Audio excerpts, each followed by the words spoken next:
بسم اللہ الرحمن الرحیم۔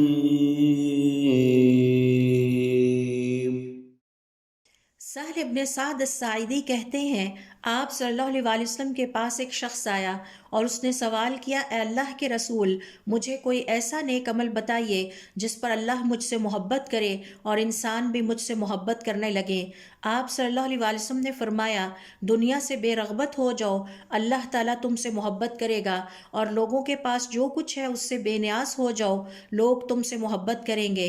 علماء کرام کے مطابق آپ صلی اللہ علیہ وآلہ وسلم کی اس نصیحت سے مراد یہ ہے کہ ہر اس چیز سے بے نیاز ہو جائیں اور اس کی رغبت نہ رکھیں جو لوگوں کے پاس ہے، کیونکہ جو شخص لوگوں سے مانگتا ہے یا ان کی چیزوں پر نظر رکھتا ہے یا اس کی حرص رکھتا ہے، اس سے نفرت کی جاتی ہے اور اسے گرے ہوئے اخلاق کا مالک سمجھا جاتا ہے۔